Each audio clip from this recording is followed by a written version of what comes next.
Is I've seen across the nation, and there's been a conflict over in the Middle East, right, between Palestine and Israel. But around our nation on college campuses, we've seen some protests that's been happening.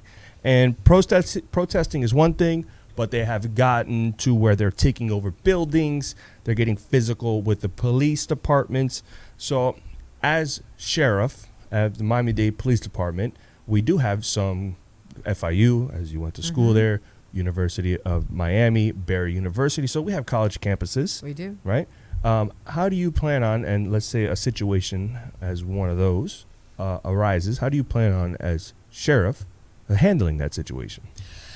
First and foremost, everyone has the right, First Amendment right for free speech. Understood. That is not the issue that we're discussing here. But that has to be done within the parameters of the law. What no one has is the right to claim First Amendment and break the law in the process.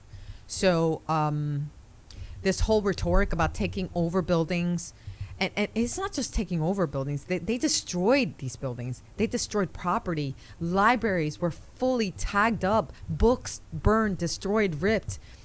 It was disgusting. And to attack officers in the meet as well, that's unacceptable behavior. That's not anything I would ever allow to happen. And that's how I'm going to address it immediately and effectively. Obviously, some of the universities do have their own police departments, so I'm going to work in conjunction with those departments, giving them the resources, because of course it's going to be a much larger scale. But this is the one thing that people have to understand is that when you allow the small thing, like they allowed just the first few days were allowed, that became weeks. Yeah. Right? That's what happens. We've seen it time and time again. This is not new. It's history. It happens every single time. Unacceptable behavior will not be acceptable. Not at all. They're all going to jail if they're breaking the law.